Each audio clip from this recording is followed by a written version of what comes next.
Innovation is the key to solving complex problems. As you can see in these plans, the floor layouts and dimensions are precisely defined to optimize the space. Precision is the foundation of innovation.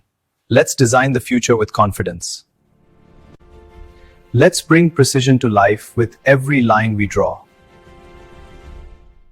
With precision and vision, we build the future line by line. Let's review the AutoCAD plans in detail. The floor plans and dimensions are clearly outlined here. The 2D AutoCAD drawing rises smoothly into a 3D structure skeleton, transition from 2D to 3D. Columns, beams, and slabs form clearly in 3D while AutoCAD continues explaining. This advanced framework integrates precision engineering with innovative design, ensuring optimal structural integrity and aesthetic harmony. The structure begins transforming into a realistic building with concrete and steel textures or textures. Glass facade elements and exterior architectural details appear.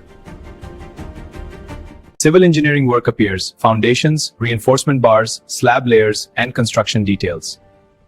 This is how we apply measurement lines and takeoff annotations to quantify the elements, directly integrating into the BOQ for precise cost estimation. Explaining professional workflow.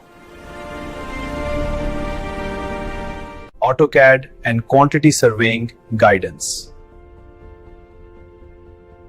Please follow the page.